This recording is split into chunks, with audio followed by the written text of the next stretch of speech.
I got the horse right here. The name is Paul Rip. Hello, racing fans, and welcome back to another edition of Handicappers Corner, brought to you by the Derby Bar and Grill. I'm Mike Heads, along with Drew Forster. We're going to go through the Friday, August the 14th. Friday night. Yes, Friday night, 7 p.m. post. Hastings Racing, 7 races on tap. We also have 7 races on the Sunday program. Yeah, and last Friday was a lot of fun. You get such a good atmosphere there. It makes me a little nostalgic growing up around there. I remember working on the Friday nights at Hastings, and we get a very good crowd out and a pretty good card they've put together. Let's jump right into it. The first one's a maiden 12-5 for fillies and mares, going a mile and a 16th. I went with the one Anastasia Lass.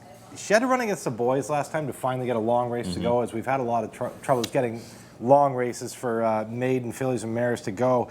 And it was a good effort by her against Rosie's Notice and Heartset, and she was getting out a little bit, you know, throughout the race, and didn't have much the best of it.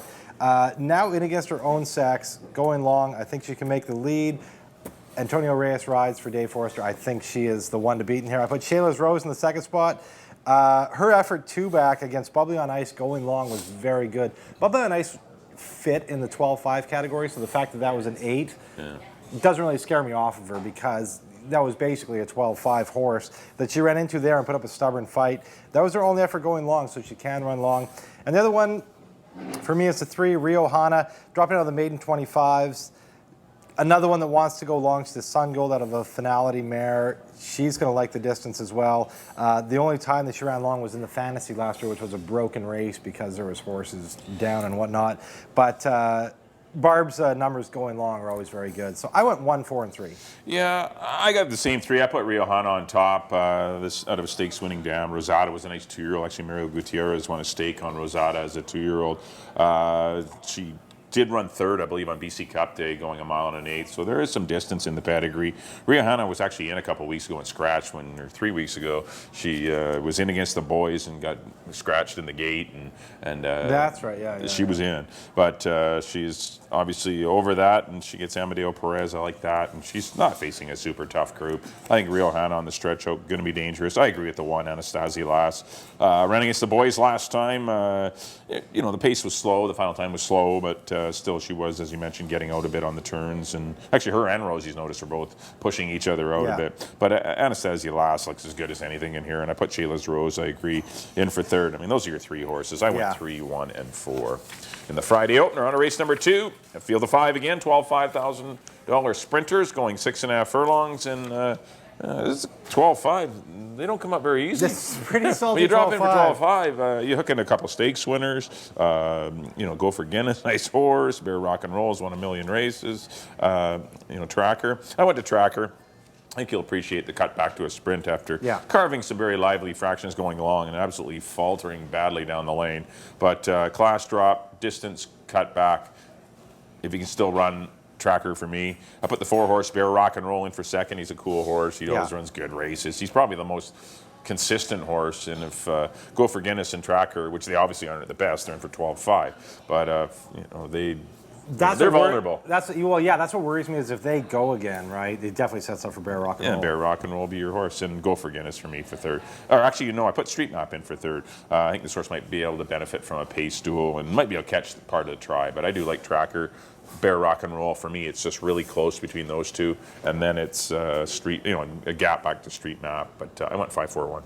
I went to Bear Rock and Roll just because I can maybe see that pace and arrow developing as it was last time between Go for Guinness and Tracker.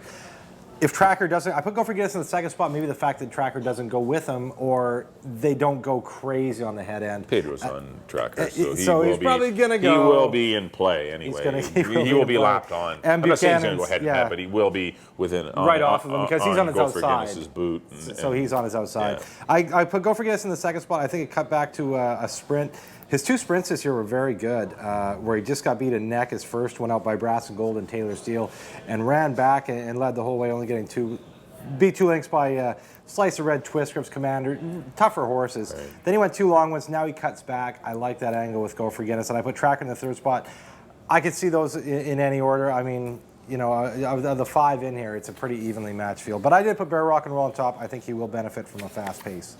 On the third, 4,000 claiming non-winners of 2 lifetime for older colts and geldings, going a mile and a 16th. And I landed on the 6 here on the sunny side of the Taylor Anderson barn.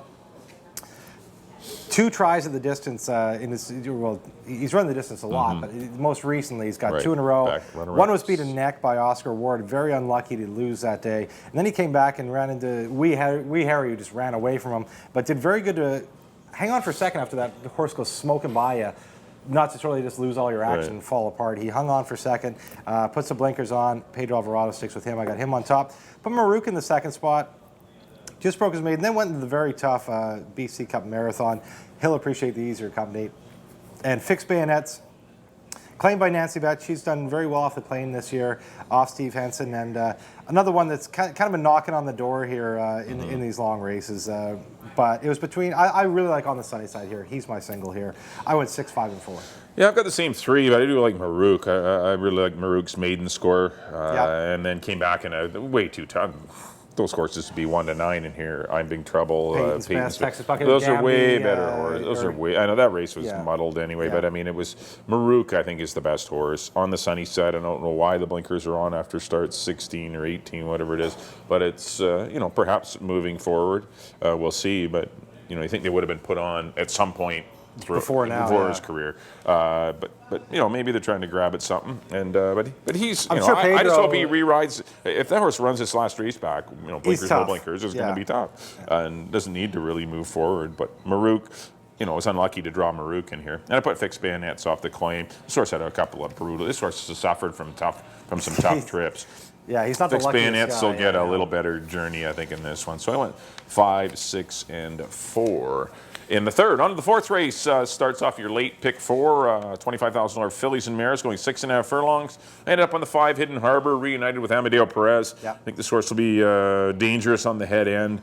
The 2 Troy Taylor runners, Dear Lily and Summit Central, are obviously extremely live in here. But you're picking, I'm not against Summit Central or against Dear Lily, but just, I know Hidden Harbor had her shot last time, but this horse has had like 6 months or 7 months off, and then 2 months off. Yeah, it's finally coming back in a better time. It's just the time frame coming back, which I think she may be better than what her last race was. That's what I'm hoping anyway. But Hidden Harbor for me to defeat Summit Central, who I guess is the better one, as Lopez shows up on it, and Dear Lily for third. I went 5, 3, 1. I put Dear Lily on top. I know it's murky the fact that Lopez lands on Summit Central, and I'm sure he worked her, but. I've seen the inside of this barn before, and they don't always pick the right one. No, they don't. I remember a few years ago, who was the Commander and somebody St. Liam's Halo. And they said St. Liam's Halo was way better. St. Liam's Halo. So did I. From here, Commander wins by 20. 100 lengths with, I think it was Reyes. Or I can't. No, Gonzalez. Okay. Enrique Gonzalez. But yeah, that's who it was, Enrique. But I'm sticking with Dear Lily. Whenever she runs in these, just that step below stakes races, she's super tough. Hidden Harbor for me, obviously, those 2. Summit Central wouldn't be surprised to see her win. They're obviously very high on her, the fact that Lopez takes her. But she hasn't ran in, over a year, and no matter how nice she is, you're running into fit horses. But still, I agree. It's tough to come in against season. Those two mares are tough, Hidden Harbor and Dear Lily. I wouldn't want to have to run against any. These aren't soft. And Dear Lily gets Hamel, so I'm going with Dear Lily on top of Hidden Harbor. I put Summit Central in the third spot. Those are the 3 you need in here. I went 1, 5, and 3 in the fourth. On to the fifth. Fillies and mares, maiden 4,000, going 6.5 furlongs. I went to the big dropper in here, a Recce Princess of the John Snow Barn. I know they've obviously been, pretty high on her. She ran terrible in a couple maiden special weights. Then they ran it for 25. It was another, subpar effort. But now she goes down to the $4,000 level. Nice work on August 2nd, 47 flat. That should be good enough to put her in front of these, I think.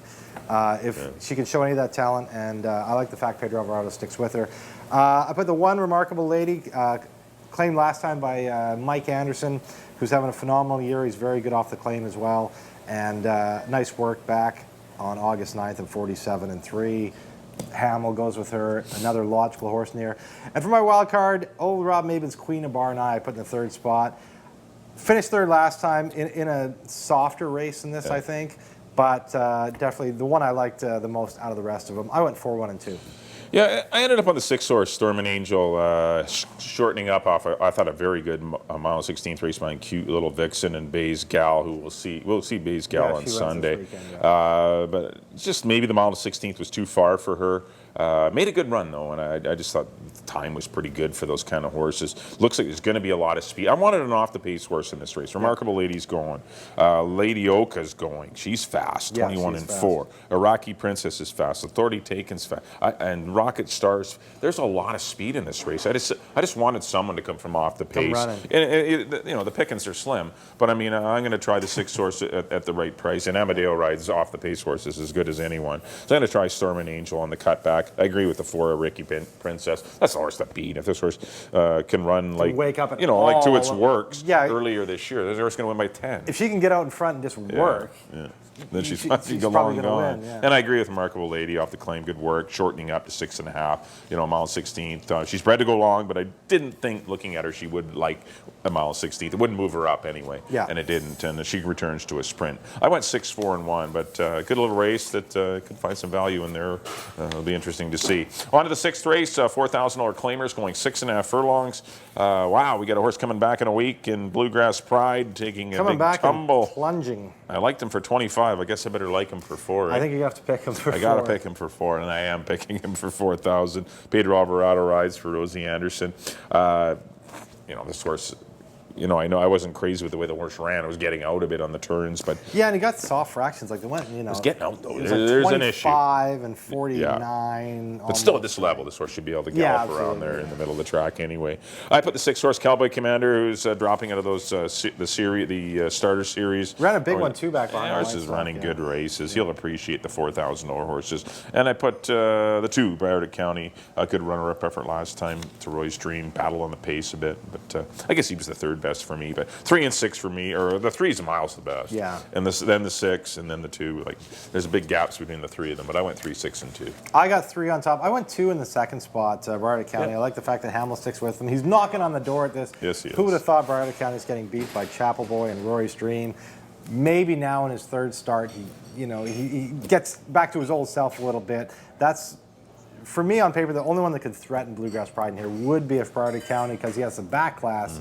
If he can get back to his old self, I don't know if that's capable. But I put him in the 2nd spot. And I put Ambidextrous Duke shortening up. I thought that race 2 back, that long race, he ran 2nd. It was a pretty clear 2nd over Matty the Bull. And he got beat by Franzer's Finest, who was a big dropper and much the best there. So, he definitely fits unlucky in this to condition. hook into that horse. Yeah, unlucky to run into him. Then he tried the BC Cup Marathon, just tossed that one. That race 2 back was the one I was looking at. I went 3, 2, and 1. All the inside horses in the 6th.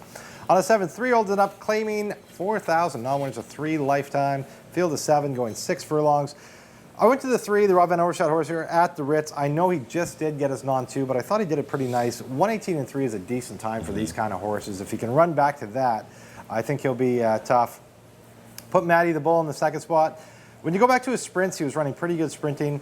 And even last time, he got beat by some tough horses going on. Tapacero and Lord Galovic only got beat 2 1/4 lengths. So I put him in the 2nd spot. And Carson City Brown for Mel Snow.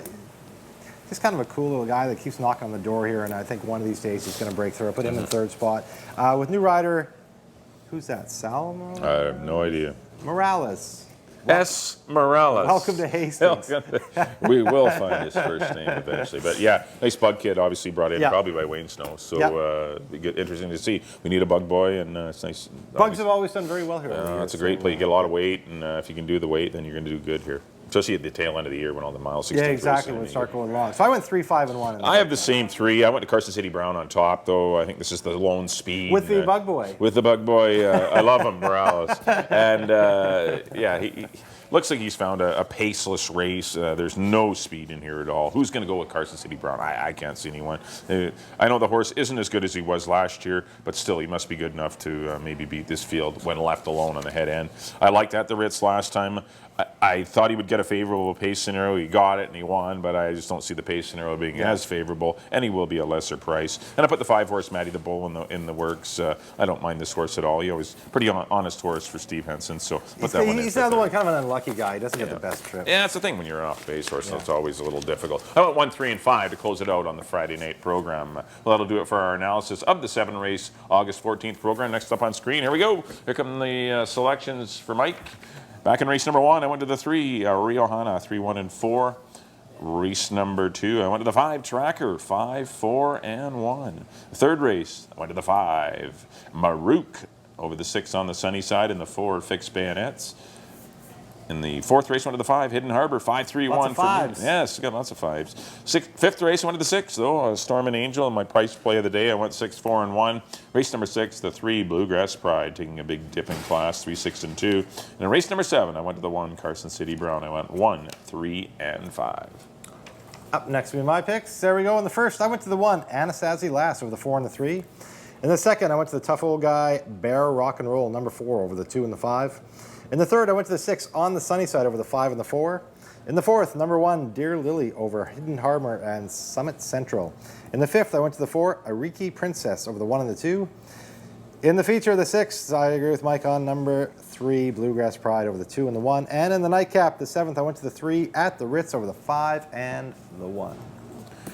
All right, that'll do it for this edition of Handicappers Corner. Don't forget, you Sea to Sky pick 6 Yes. players. There is a carryover. It's hovering around 7,000. Yeah, I think it's probably a 7,500. little bit over 7,000 by now. But it's hard to tell. When you look at the charts, they always show it in U.S. dollars, Yeah. and then you got to convert it to Canadian, so it's tough to follow sometimes. But check it out. It It's in starts in between race number 7 and 2. 7,500, It starts in race number 2, which goes about 7:30. The Sea to Sky pick 6. Of course, you have to be the lone winner to take the jackpot home, but still, there's consolation prizes. This could be a night to do it too. With a lot of these lower end some, races, there could be some be some. bombs coming in. But yeah, check it out. But there is a Sea to Sky pick 6 carryover. Once again, lots of Race 2. $10,000 guaranteed pick 4. The late pick 4. Late yeah. pick 4, 10 grand. The races 4, 5, 6, and 7. Live music, lots going on the Friday night Yeah, the Friday program. night's super fun there. There was great atmosphere there last Yeah. week. Just lots It going was fun. on. It's a good time when they run under the lights. Track's nice too. It's nice and dark, and Yeah. lots of holds the moisture. It's a little nicer for the horse. Horses enjoy it too. It's a lot easier on them to run at night. All right, that'll do it for this edition of Handicappers Corner. On behalf of Drew, thanks for tuning in. We'll see you next time here at the Derby Bar and Grill.